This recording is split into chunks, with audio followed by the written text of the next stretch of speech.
Our scripture reading today is taken through the prophet Isaiah chapter 2, verses 1 through 5, the future house of God. Read now the reading. In days to come, the mountain of the Lord's house shall be established as the highest of the mountains, and shall be raised above the hills. All the nations shall stream to it. Many peoples shall come and say, "Come, let us go up to the mountain of the Lord, to the house of the God Jacob, that he may teach us his ways, and we may walk in his paths. For out of Zion shall go forth an instruction, and the word of the Lord from Jerusalem. He shall judge between many nations, and shall arbitrate for many peoples. They shall beat their swords into plowshares, and spears into pruning hooks. Nation shall not lift up the sword against a nation, neither shall they learn war anymore. O house of Jacob, come, let us walk in light of the Lord.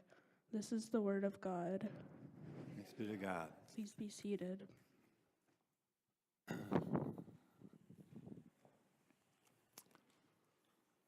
you. Morning. Good morning. My name is Terry Thomas, and I'm standing in for Pastor James this morning for those that are maybe visiting or don't know me that well. My wife and I, my family actually, have been here at Cornerstone since late '89. We were, I think, maybe a week or two at the most from the time we actually hit town did we discover Cornerstone back down there at Jenkins Creek, and have been attending ever since. So anyway, Pastor James asked me if I could stand in for him this morning, and I'm certainly more than happy to do that. Today's, I don't want to say message, I don't preach, okay? Those that know me, I don't preach. Teaching is fine, but preaching is just not me. But the teaching today will be in two parts, okay? And hopefully at the end they'll kind of converge and make sense. As you can see from the bulletin, the main theme is what I call walking God's path, but doing it backwards. And as you can also see, I used a little bit of a graphic from one of my favorite movies. Okay, but the second part, we're going to visit the land a little bit. The reason I chose or opted to do that is because I just returned, it's actually been about a month ago, which seems weird that it's been a month since I got back, to Israel. It had been my third trip, and what made this particular trip so special was that my two daughters, Allison and Heidi, accompanied me. And that was not like Meiji really in the planning. It was just one of those God things that happened. You know, we Methodists call them a God thing. Presbyterians call it predestination. But anyway, what I want to do is I want to take just a little bit of time to go through some photos, some slides of the trip. I'm not going to dwell on it too long because I got a bazillion, as you can imagine, a bazillion pictures. But what I want to point out, and this is why I chose this title, The Land, the Fifth Gospel, is that back in the 4th century, one of the early church leaders, a man named Jerome, we call him St. Jerome, he was actually the person responsible for translating a lot of the New Testament and parts of the Old Testament from Greek into Latin. So they call that translation the Latin Vulgate, Vulgate just meaning the common language. We think vulgar, but it's not. It just means a common language. So that was the first time that normal, regular people could actually read the Bible. Of course, we don't do Latin anymore. I know when I was a little younger, we had to take Latin, and I don't know why, because I never even studied biology. But anyway, one of the things that he did towards the end of his life, in fact, the last third of his life, he lived in the land that we think of today as Israel, Palestine, Lebanon, Jordan, place like that. And he kind of coined this phrase about the land being the fifth gospel. And the way he put it was, there's actually 5 gospels, okay? 4 of them you'll find in books, Matthew, Mark, Luke, and John. But the 5th one is the land. And if you learn about the land, then the other 4 will make he'll say unlock it, but actually it'll just make more sense. And after, this is actually my 3rd trip, so I've kind of really become to appreciate that, because the particular trips that I've taken, we don't necessarily go to the sites, if you will. I mean, we do see some sites, and I'll show you a few of those. But the idea is that you engage the land, okay? And by engaging the land, you can engage the text in a more personal way, okay? And the reason I say that is because unlike most all scriptures, holy texts that I can think of, that I'm aware of, the Bible is all about land. It's all about history. It's all about culture. Those are the backdrops to the biblical story. And so memory and how you remember things is tied up in place, okay? That's why when you read, especially in the Hebrew Bible, the Old Testament, you know, Abraham went here and did this, and Jacob went here and did this, and all of these places that we get confused as to the name and how do you pronounce that. That is where the memories reside, and that's how in the Hebrew culture and the Jewish culture they kind of, you know, it's used to help remember things. Anyway, we're just going to do a real quick, here's a day in the life of going to Israel on this particular, and so here's just getting there, okay? So we're in a aircraft, we're leaving SeaTac, there's Mount Rainier right there on the tip of the wing. Heading to Chicago ORD, Chicago O'Hare, and we're going to, you know, meet up with a group there. And just to let you know that I'm a very light packer, that's 2 weeks worth, no checked baggage, okay? So my carry-on, my backpack, and my little Panama hat, and that's it. I've done this enough times to know what I absolutely do not need to take, and most of everything that you take, you don't need. So anyway. Here we are at Ben Gurion Airport. It's late. It's a long, you know, almost a 24-hour get there kind of trip.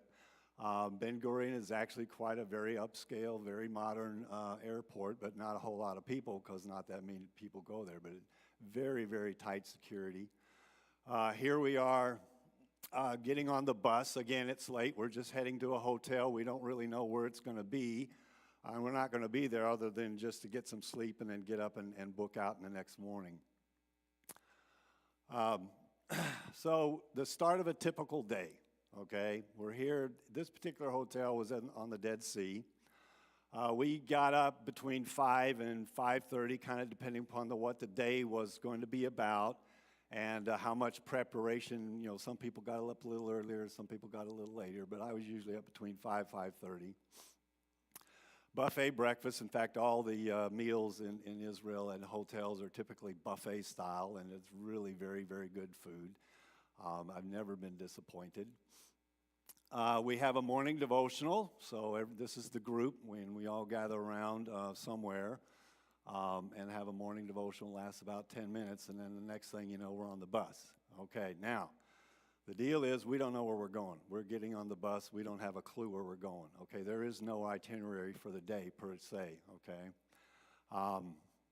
we're heading out to the first, as the teacher would say, the first experience of the day.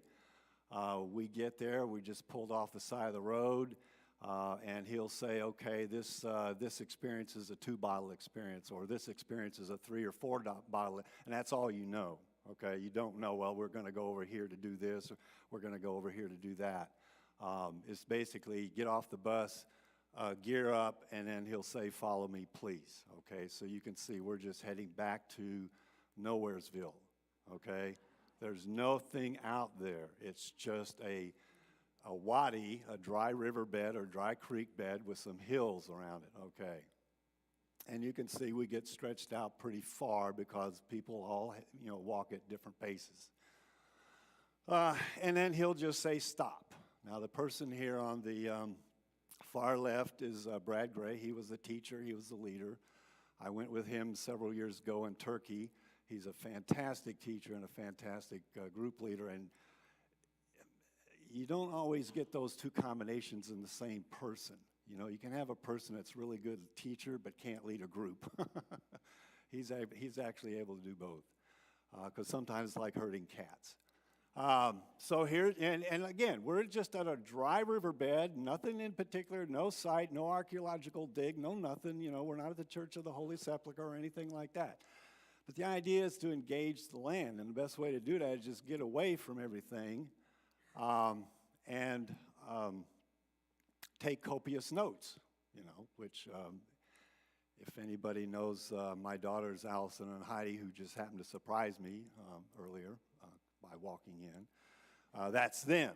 And they were extremely good at taking notes. Now, me, I'd been there before, done that. I don't take any notes. I never did.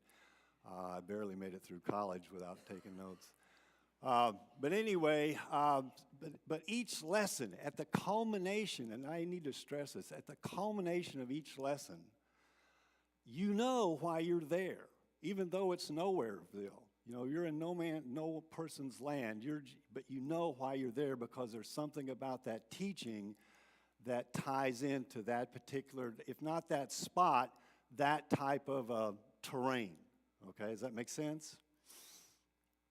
All right, so in this particular instance, and we didn't do it all the time, he'll say, okay, go off, find a spot by yourself for 10, 15 minutes and kind of contemplate or reflect on the teaching. So, you know, we go up, scatter around, try to find a decent rock that, you know, fits your behind, because, you know, rocks don't always come in those shapes, and sit down and try to just listen.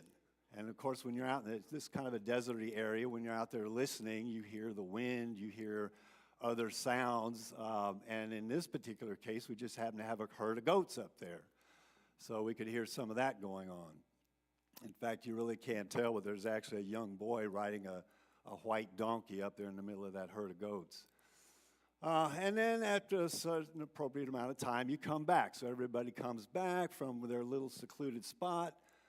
Here again, my daughter's showing up, and we all just gear up again, huddle up, and basically head back, okay? So that was it. We didn't go to an archaeological dig. We didn't go to a holy site or anything like that. But at the end of the teaching, you know why you were there, okay? Now, that's not to say that we didn't go to some places, and I'll show you a few of those in a minute. All right, so that was a fairly easy hike, okay? It's pretty much level. You know, no ascent, no descent, no nothing. It's pretty much along this dry creek or riverbed. Well, there are days when there are very significant hikes, and this is one of them. We're out in the far Negev, almost in the Sinai. I don't know if you can see it too well from where you are, but this is a ridge or the drop-off, essentially, of a cliff. And out here is a big, large valley area. In fact, if I look off to my left, you can kind of see this is very similar to what we were looking down in that previous picture. This turned out to be a very significant hike, although it was all downhill, okay, which sometimes can actually be worse than going uphill, especially if you have gimpy knees, which I did. And you can see it's a very rugged trail, okay, and it turned out that on this particular day, and I've never experienced this before. Like I said, I've been to Israel 3 times, and I've never experienced a cold, chilly, windy day, okay? It's usually always hot and sometimes quite stifling hot. But this was May, and so the weather is a little different. I've usually been in July. And you can see it's a very rocky, steep, you know, kind of a difficult trail. All right, again, taking copious notes, and you can kind of see that in these conditions, even taking notes became a little bit of a problem because it was so windy. You were just trying to keep your hat on and other stuff from blowing away. Again, the lesson's over. We get back up, and we still are working our way down this cliff face. And then we get out onto the dry, and we're still going. Okay, we're still going. This was a long, long hike. It was like one of those 4-bottle hikes. We're out there going into the flat, but at least it's leveled off now. Very typical. We're now in actually a dry river or dry wadi, and these are, you know, areas where unless there's a flood or something like that, there's really no water in there. Now, obviously, there's water below ground because you have some shrub and everything growing. The danger with these things is if there's rains up north that you don't know about, you can still get flooded and have a flash flood. And there were people, well, even around here it happens. You know, you get in these areas where you get some rain, water comes, floods into a canyon. Next thing you know, you got people that have been swept away. And that's one of the dangers in this part of Israel. And right up here, where that little arrow is, that's where we started. So that gives you an idea of just how long of a hike this particular one was. And you're out in the Negev, in the desert, and Israel's not a big place, about the size of New Jersey, and the Israeli Defense Force is pretty much all over the place, and this just happened to be an Israeli tank out there doing maneuvers as we were in that area. But there's other fun things to do, okay? This particular day, we got to take a camel ride, which that lasted about 15 minutes, and that was 15 minutes longer than I cared to have a camel ride.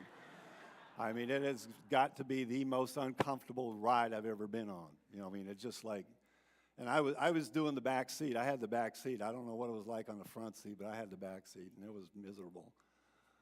I was like, let's do this again. No, let's not do this again.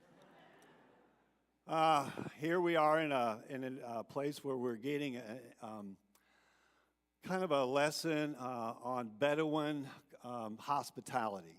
Now that doesn't, we don't think too much about that, but when you read about Abraham, when you read about Lot and what happens when visitors come to them, that is embedded in this Bedouin culture. Now there's not too many Bedouin, there's a lot of Bedouins still in that part of the world, but they're not the nomadic kind that they used to be, centuries ago. Everything has kind of been cordoned off, and, you have countries now and stuff like that. The Bedouins don't recognize any nationality. And for the most part, if it's okay with, if they aren't encroaching on, like, secure land, like out there where the tanks were and stuff like that, everybody just lets them go where they need to go. They don't mess with them. But because they don't have any they don't really subscribe to any nationality. Now that said, because of these situations of limited places where they can go and graze their herds, a lot of them have kind of quasi-settled down. So you'll see these Bedouin compounds here and there, whereas in the past they were just very, very nomadic. Point is, the culture and the hospitality that's embedded in that culture figures very prominently when you read in the text about Abraham and the visitors that came to him, and then Lot later on, and the visitors, what they did to show hospitality towards these people. So we were served a combination of flatbread, just cooked out over an iron kind of a spherical surface. Very quick, okay, and some Turkish coffee and or tea. And then again, the guide here giving us kind of the rundown of how that played into the text, how that plays a lot of it in the book of Genesis. This was really cool. This is really cool. This is Hezekiah's tunnel. This is in Jerusalem. This is where you go down, I think it's several hundred feet, and you walk through this hand-cut tunnel that was done back in the days of Hezekiah when they were preparing for the siege that they were expecting from the Assyrians. They needed to bring fresh water into the city walls. Now, if you understand your ancient history, a siege is like, the first thing you do if you're going to lay siege to someplace is cut off the water supply, because that way everything happens pretty fast. So what they did was they cut through the underground rock, and I mean it's hard rock, a tunnel that would feed fresh water from outside the city into the city. Now the source of the water was an area where they could kind of conceal, but the idea is that they had fresh water throughout the siege, and as you read from the text, the siege didn't really last that long. And there's water in it. It's not like you're walking on dry ground. I mean, there's anywhere from anywhere from ankle deep to up to my knee. Okay, so if somebody's shorter than me, it could be up to their mid-thigh or something like that. And it's a long way, and it's pitch black in there unless you have some sort of lighting source. But anyway, it was really, and it can be very narrow. It can be very, I bumped my head a couple times because it got kind of short. Temple Mount, this is the place, the iconic structure that you see in a lot of pictures of Jerusalem, especially the old city. This is Dome of the Rock. It sits on what's known as the Temple Mount. also known as the Haram al-Sharif, the Shrine of the Rock, or the Noble Sanctuary. And it's now a Muslim shrine, okay? Whereas in the time of Jesus, this is where Herod's temple stood. And in the time of Moses, this is where the first temple stood.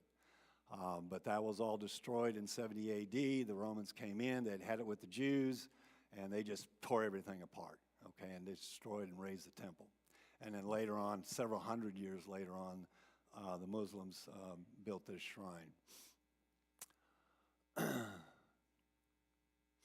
And here we are at probably one of the most iconic places is the Western Wall, okay, which is at the base of the Temple Mount. It's also kind of referred to as the Wailing Wall. And if you can see here, it's divided. Men and women are divided. It's kind of an open-air synagogue, but they don't mix men and women. So women have about a third of this plaza, and that's kind of what it is, a plaza. And then the other two-thirds are for the men. And these are my daughters, my lovely daughters, who, like I said, made this trip especially special. But the one thing you do when you go to the Western Wall is you write out a prayer, and you stuff it in there between the blocks, the hand-carved blocks. And that's the one that I wrote out for my family. So I wrote out a prayer included all my family, grandkids, even my sons-in-laws, you know. Everybody's on that sheet of paper. And then you stuff it in there, and hopefully it'll last a while, but they do have to obviously clear it out about once or twice a year. So the rabbi who's in charge of the wall will organize a team to go in there and clear out. Because you can see it gets pretty cluttered with all. I mean, I had to go and really, fortunately I'm tall enough, and the Israelis are typically not as tall as me, so I could get up to the next level. All right, so that was part one. Part two, what I want to do is try to teach or give a teaching that we received while we were there.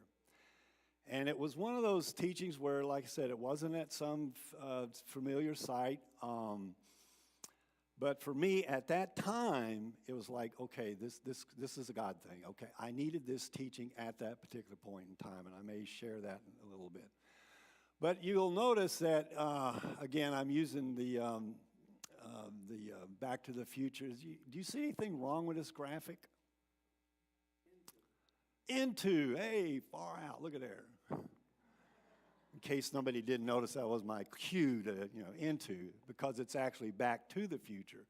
But what I want to talk about is how when we walk God's path, we really need to back into the future. And I'll try to explain that in a little bit. Okay, let's back up. The signal must have bounced around a lot. Okay, all right.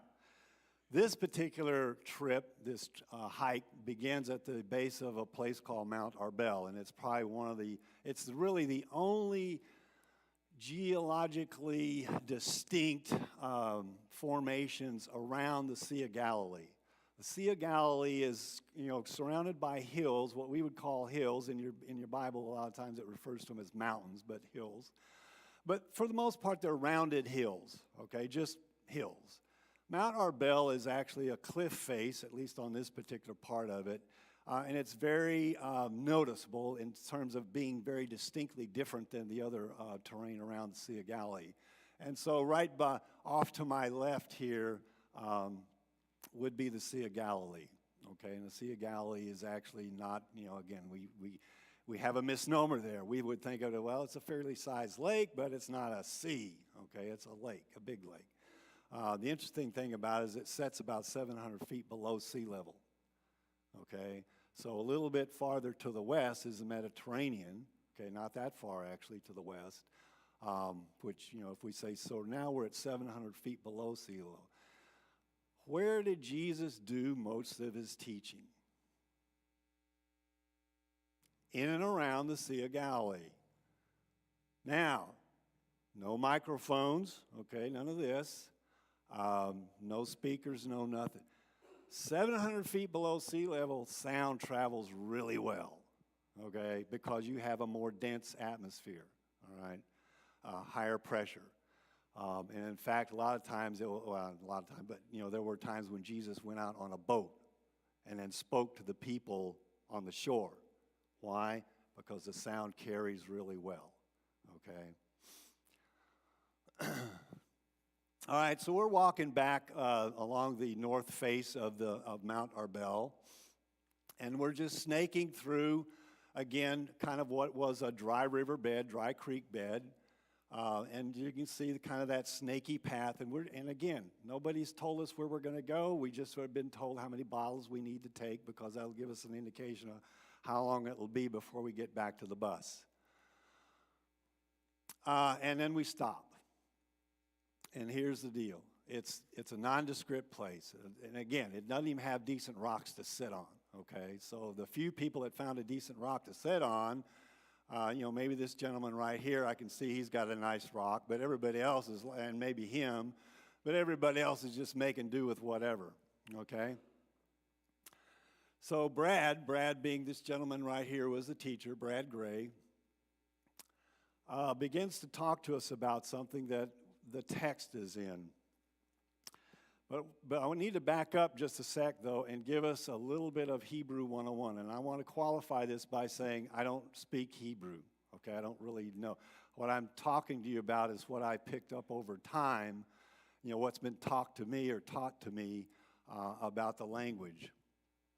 But one of the things to keep in mind, and this is why translations become important, is that it's not a big language, okay? Biblical Hebrew that you find in the Torah, or the first 5 books of the Bible, is about 8,000 words. And there was a period of time where spoken Hebrew spoken as a language, per se, an everyday language, pretty much lost, okay? The only thing they had was the Hebrew of the Torah. Then in about the 19th century, I believe, a man named Eliezer ben Yehuda reconstituted a spoken Hebrew language, okay?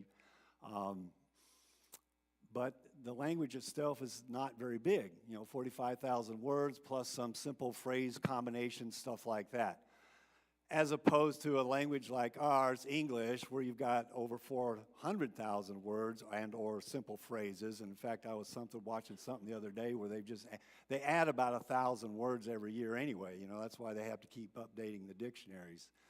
But the idea is that because it's not a big language in the sense of the number of words and phrases, every word and phrases gets packed or stuffed with a lot of meaning.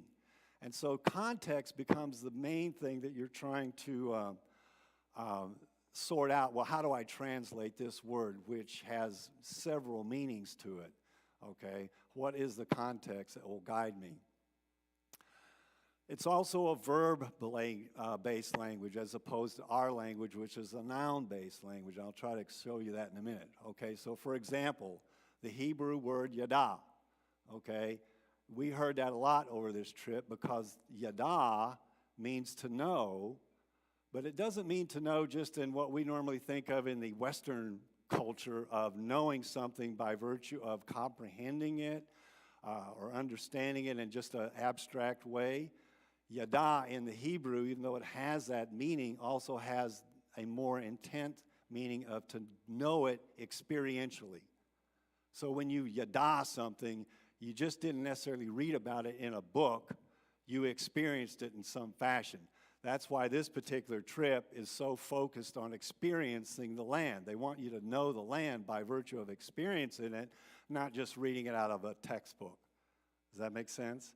So that's the distinction between a verb-based language, okay? Every word in the Hebrew language has a root that is a verb of some sort, okay? It's an action kind of thing, as opposed to the noun-based. All right, so let me back up and look at the text, or parts of the text right now. And this is where translation, because if you notice that the reading of the text that was used on the screen is going to be a little bit different than what I'm going to show you, okay? It had the same fundamental meaning, but there was a distinct difference in some of the translation. Okay, so this is what Isaiah son of Amos saw concerning Judah and Jerusalem. In the last days, the mountain of the Lord's temple will be established as the highest of the mountains. It will be exalted above, and all nations will stream to it. In the last days. So it's obviously kind of one of these prophetic kinds of passages, and those first 5 verses are very prophetic in nature. If you read the rest of Isaiah chapter 2, it turns dark. Does that mean? It turns dark, all right? But these first 5 verses are looking out towards the future, and that's why it gets translated in the last days, in the latter days, in the future days, something like that. And the idea, and then so we look at the rest of that, is that the people will stream to it, okay?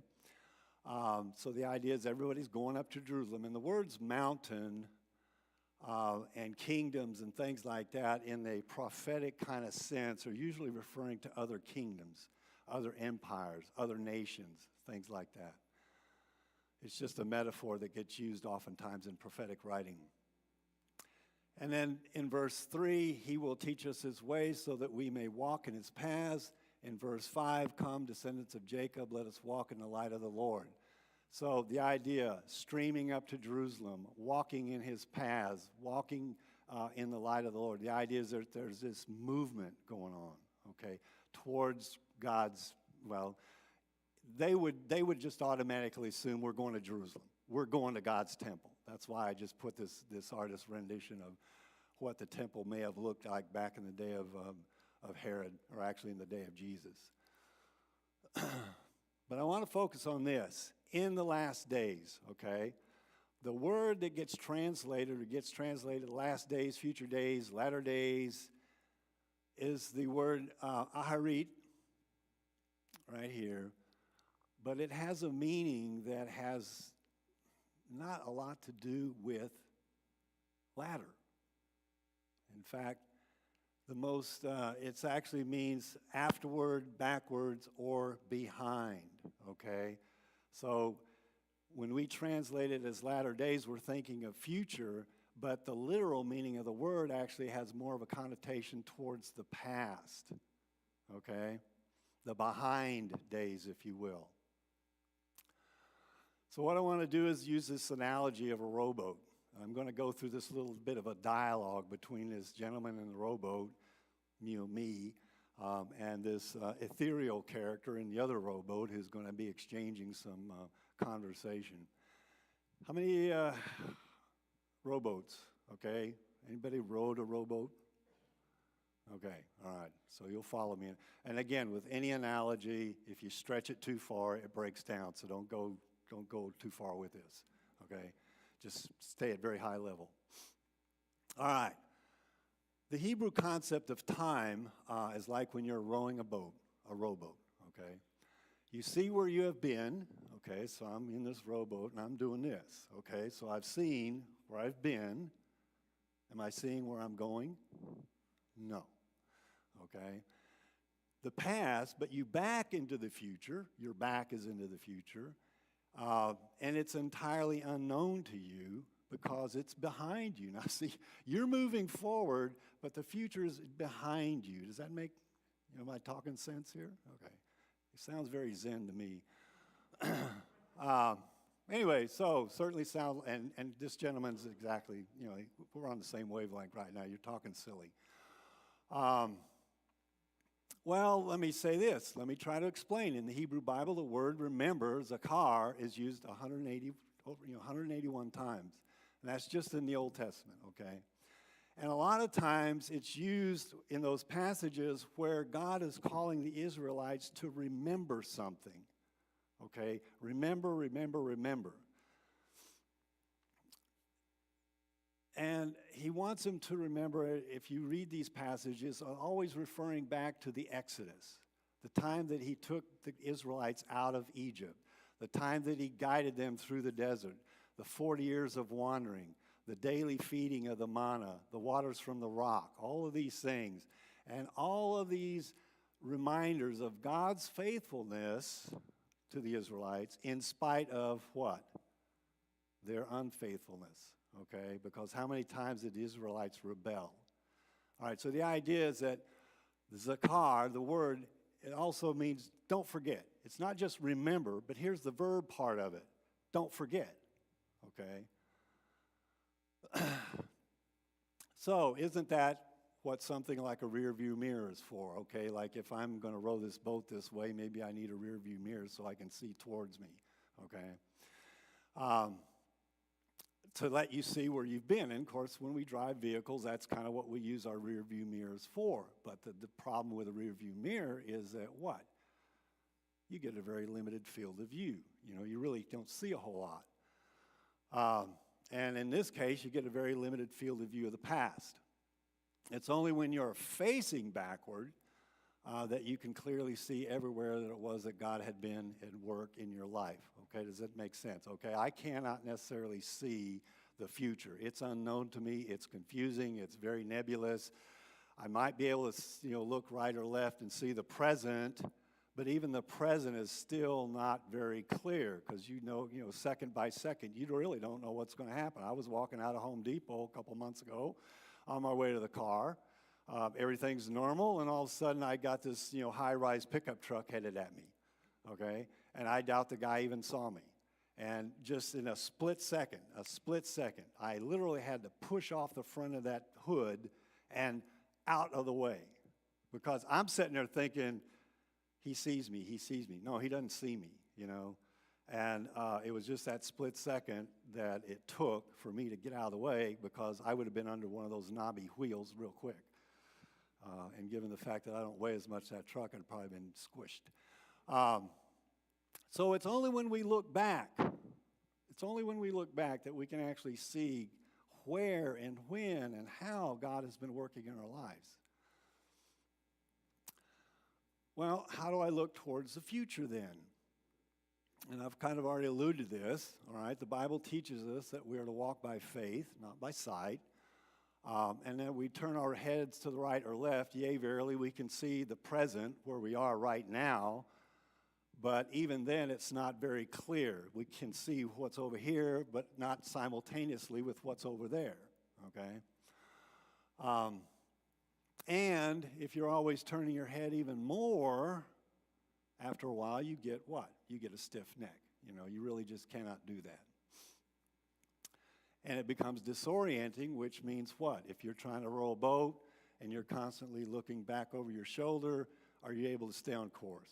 No, not very well. Well, the obvious question is, don't we plan for the future? Okay? I mean, being good stewards and everything. Yes, but if you're always turned towards the future, you're assuming you have some control over it, which you don't. And again, taking the rowboat analogy, turn yourself around now. You're facing towards the bow of the boat, and you're trying to row forward. Can you do that? Is a rowboat even designed to row forward? You wear yourself out real quick because you can't get your back into it. Okay, and because you really can't get your back into it, the left hand, the right hand may not be working the oars exactly the same way, so in cases you're not able to really stay on course.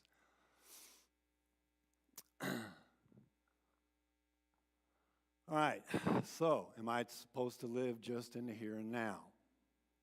Even in the present, as I've already said, we can't always be clear of what it is that God's doing or working for us or through us. But when we have our eyes on what's behind us, remembering where God was, we can then trust God with what's ahead. In other words, God can only have your back when you turn it back towards the future. Is that making sense? I mean, how many of us know what's going to happen with, how is God going to work in our lives any day, even today? Okay, we don't. The idea, and this is why the word zakar comes to mind, is that you need to remember more about what God is doing. You can recall those memories more than what you would anticipate God doing, because oftentimes what you anticipate God's going to do is not what God's going to do. All right. So with regards to the Israelites, what he wanted them to do is remember, remember, remember.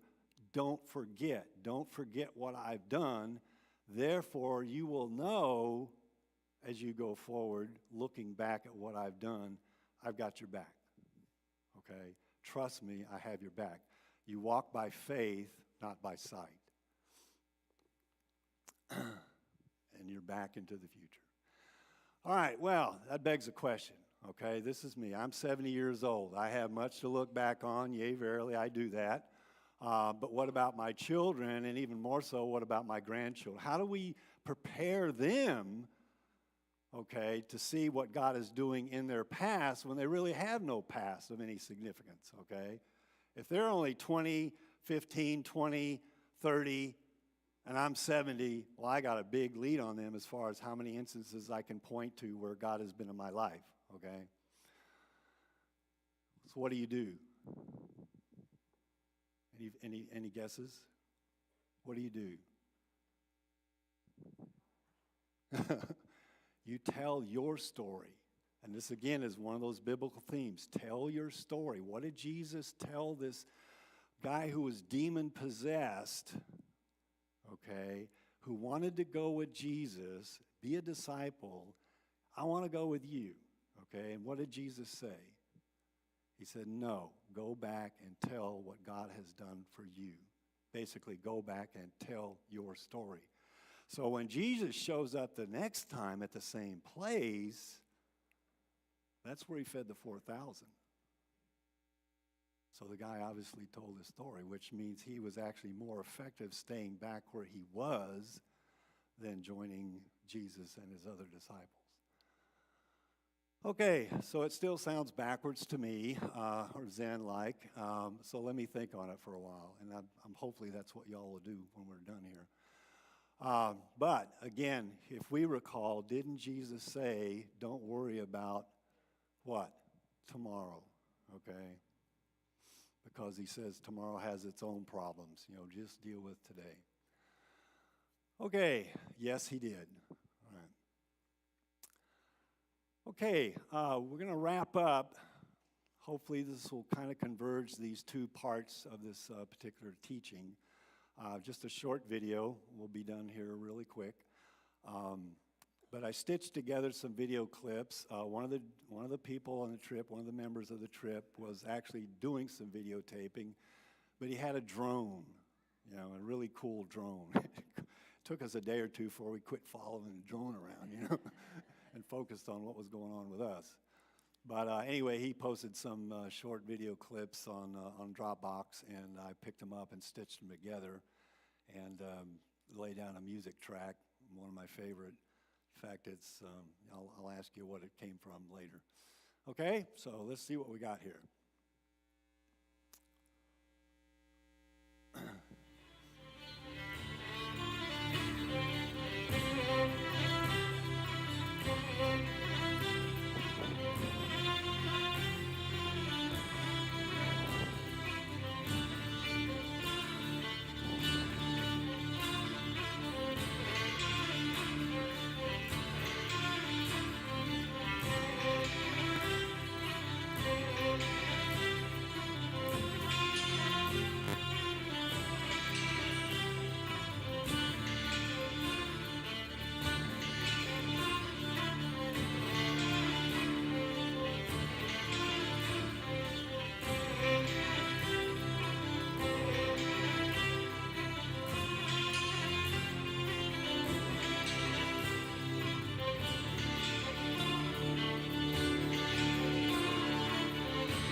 about the future. The future's going to take care of itself. He says, but you will receive power when the Holy Spirit comes on you, and you will be my witnesses in Jerusalem, in Judea, and Samaria, and to the ends of the earth. Friends, the word witness here doesn't mean passive observer. It means an active participant whose life gives witness and testimony to the one we serve. Whatever that big thing is that God is challenging you on, friends, take the next right step. Figure out what is it that God has been saying to me on this trip, and how do I then obediently walk it out barefoot, backwards, and one step at a time. Because, friends, you get to be witnesses.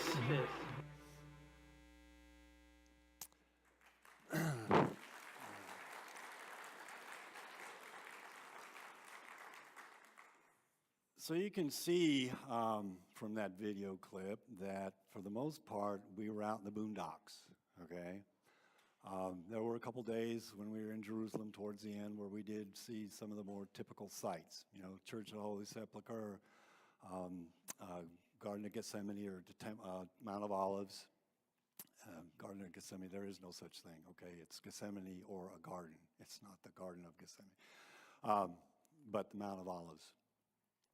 And some other places. One little anecdote, and I'll wrap it up here. The Jordan River. When I was there in 2006, at that exact same spot, I was with obviously a different group, and we all got in the water. Of course, it wasn't rushing quite as much as it was this time, later in the year. And we kind of did we've done this here at Cornerstone. You remember your baptism, okay? You've been baptized, but so we're in the Jordan River, and not in the typical places that a lot of people get baptized, but way up in the northern part, on the north side of the Sea of Galilee. And I just thought, hey, I'm going to bring some water home. So I emptied out my 2 water bottles and, stuck them back in the river and brought back some water from that spot.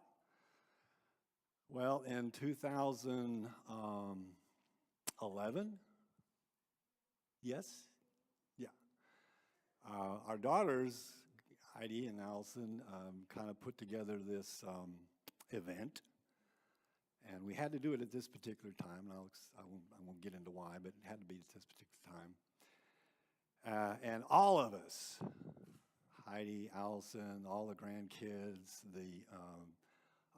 our sons-in-laws, everybody went up to Rattlesnake Lake, just outside of North Bend. And we all got baptized. And what we used was the water I had brought back from the Jordan River. This time, I'm going to do it again, So I emptied out my water bottle. Actually, I'd already thought ahead this time and got some empty water bottles and filled them up. And then I gave one to each of Allison and Heidi for the next generation, okay? So kind of one of those special things. So if you ever get there, take a water bottle with you and bring some back. So, okay, let's wrap her up. Okay, so I don't want to leave us in the abstract, and I'll wrap it up real quick. I don't want to leave us in the abstract. As I told you, when we got that particular message, I was at a state, I don't want to say it was midway. It was probably midway, a little bit past midway in the trip. And the trip had become physically really difficult. Okay. I had already had a gimpy hip, which hopefully in August we'll get a new bionic hip. And I was concerned about that and running through my meds a lot faster than I had rationed out to keep it down, because I knew every day I needed that. I wanted to be there. The girls were there. I didn't want to do each day. And then about day 3, 4, or 5 into the trip, I started manifesting symptoms that turned out to be shingles. Oh, God. Every time I say that to somebody, oh, God, Even if you haven't had them yourself, you know somebody that's had them, and it's like, oh, my God, So anyway, by the time we were there, the shingles were kicked into high gear. My hip was starting to really give me problems. And I was physically just going day to day. And at the end of the day, when we finally got to back wherever it was, a kibbutz or hotel or wherever, I was just whacked out. Just all I wanted to do is get to eat. And I didn't even want to eat. I just had to force feed myself and then go to bed and try to get as much rest as I could for the next day. So I literally, by the end of the trip, was living day to day, okay? Now, that said, did not diminish the fact that this was a once-in-a-lifetime special trip. The fact that Allison and Heidi were with me made it, regardless of all the physical challenges, great. But the other side of that coin, and I won't get into the details of it because we don't have time, was I was emotionally in a place that was not sustainable, okay? For the previous 4.5 months or so, I was whacking myself out emotionally, and I knew in my head that it was not sustainable, okay? Depression, whatever, was going to be the end game. So all of those difficulties, all of those trials, all of that physical demands, if you will, I needed it. I didn't want it, but I needed it because it kicked me out of that emotional ditch that I was in. So that when I got back home, even though the shingles are just now starting to go away, I needed it. So, we all have these stories. I'm not sitting here saying something that's unique to me. We all have these stories. But sometimes if we don't look back and try to remember and put into perspective what's going on with these difficult times as well as with the good times, we lose a sense of where we should be directing our sight.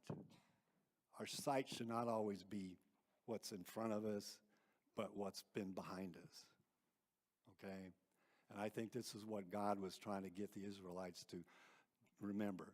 Not just remember, don't forget.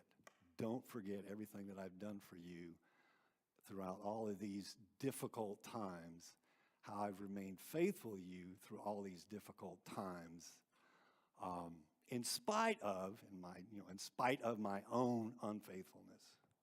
Okay? Okay, I'm sorry. Do we want to do the song or not do the song? I'll just go ahead and give the blessing. We're going to do what? Who's calling shots here? Do song? Okay.